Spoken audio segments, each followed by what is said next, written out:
Hello बच्चों, let's read the question. The question says the stomata open when guard cells take up calcium ions from the surroundings. Question में क्या पूछ रहा है कि stomata तभी ओपन होता है जब गार्ड सेल्स कैल्शियम आयंस का इनटेक करते हैं फ्रॉम द सराउंडिंग्स। हमें बताना है कि ये जो स्टेटमेंट है ये ट्रू है या ये फॉल्स है। सबसे पहले की कॉन्सेप्ट से शुरू करेंगे। इस क्वेश्चन में हमारा की कॉन्सेप्ट होगा ओपनिंग ऑफ स्टोमाटा। अब स्टोमाटा की ओपनिंग को रेगुलेट कौन करता है? गार्ड सेल्स करते हैं। गार्ड सेल्स करते हैं। अब ये गार्ड सेल्स की दो कंडीशंस होती हैं जिससे ओपनिंग और क्लोजिंग रेगुलेट हो सकती है। वो कंडीशंस क्या क्या हैं? अगर तो गार्ड सेल्स हमारे टर्जिड हैं, टर्जिड गार्ड सेल्स होने की वजह से क्या होता है? ओपन हो जाता है स्टोमाटा। और अगर गार्ड सेल्स फ्लैसिड हो चुके हैं तो जो स्टोमाटा है वो क्लोज हो जाता है। अब कभी कभी कैसा होता है कि जब पानी की कमी होती है, व्हेन वाटर इज लेस, जब पानी की कमी होती है तो जो रूट्स होती हैं प्लांट की वो क्या करती है? एब्सिसिक एसिड को सिंथेसाइज करती है। क्या करती है?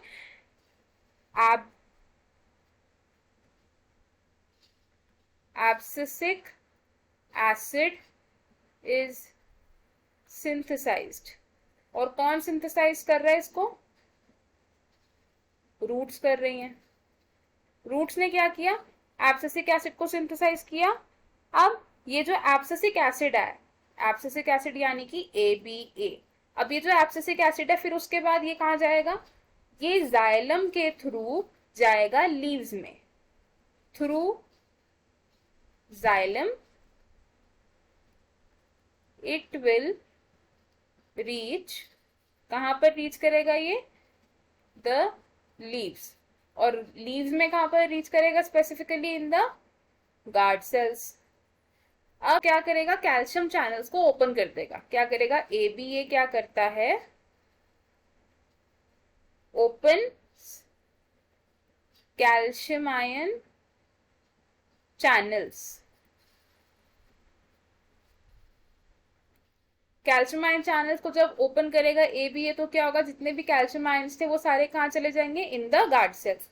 फिर हम क्या लिखेंगे इसको? Calcium ion enters guard cells. जब कैल्शियम आयन की एंट्री हो जाती है गार्ड सेल्स में तो ये कैल्शियम आयन अब क्या करेंगे? ये एनायन चैनल्स को ओपन अप कर देते हैं। क्या करते हैं ये? Open anion channels. अब जब एनायन चैनल्स उसने ओपन कर दिए हैं तो जितने भी एनायंस थे वो क्या करेंगे? वो गार्ड सेल्स को छोड़ के चले जाएंगे। और कौन कौन से एनायंस जाते हैं usually? Chloride ion, mallet ion और नाइट्रेट आयन। ये क्या करते हैं? Leave guard cells. ये गार्ड सेल्स को छोड़ के चले जाएंगे। जब ये गार्ड सेल्स को छोड़ के चले जाएंगे तो क्या होगा कि जो मेम्ब्रेन का पोटेंशियल है वो डिक्रीज हो जाएगा। एक इम्बैलेंस क्रिएट हो चुका है तो मेम्ब्रेन की जो पोटेंशियलिटी थी वो डिक्रीज हो जाएगी। तो हम इसको क्या लिखेंगे? Membrane potential decreases. अब क्योंकि मेम्ब्रेन पोटेंशियल डिक्रीज हो चुकी है तो क्या हो जाएगा? डीपोलराइजेशन हो जाएगी। डीपोलराइजेशन की वजह से जो हमारे पोटेशियम आयंस थे वो भी बाहर निकल जाएंगे गार्ड सेल्स को छोड़ के। अब क्या होगा? डीपोलराइजेशन। और डीपोलराइजेशन की वजह से क्या होगा कि जो K+ आयंस थे यानी कि जो हमारे पोटेशियम आयंस थे वो भी छोड़ जाएंगे। Leave the guard cells.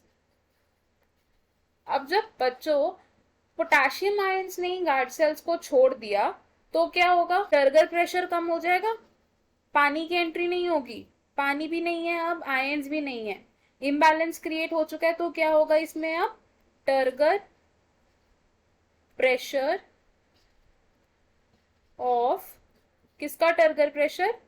Guard cells का। क्या हो जाएगा? डिक्रीज हो जाएगा। जब टर्गर प्रेशर ही डिक्रीज हो जाएगा गार्ड सेल्स का तो क्या होता है गार्ड सेल्स के साथ? वो हो जाते हैं फ्लैसिड। तो हम लिखेंगे फ्लैसिड कंडीशंस में आ जाते हैं हमारे जो गार्ड सेल्स होते हैं वो।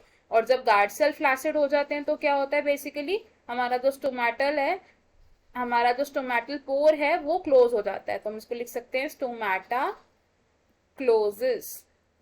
एक बारी दोबारा देखते हैं क्या कहानी चल रही है यहाँ पे। सबसे पहले क्या हो रहा है कि अगर पानी कम है तो रूट्स एब्सिसिक एसिड को सिंथेसाइज करती हैं। क्या करती हैं? एब्सिसिक एसिड को सिंथेसाइज करती हैं रूट्स। और ये एब्सिसिक एसिड जाइलम के थ्रू कहाँ पहुंचता है? लीव्स में पहुंचता है।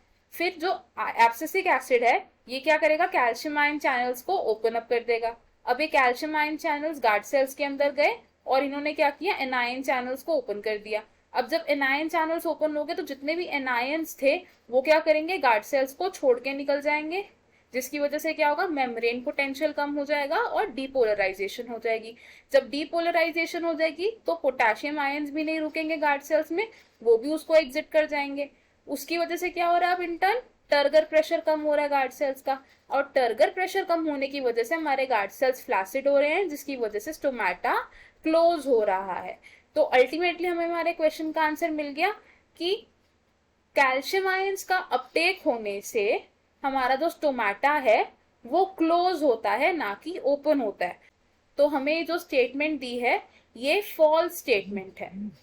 सो हम इसको कैसे लिख सकते हैं? The given statement is false. Let's write it. We will write the given statement is false. I hope you understood it. All the best. Thank you.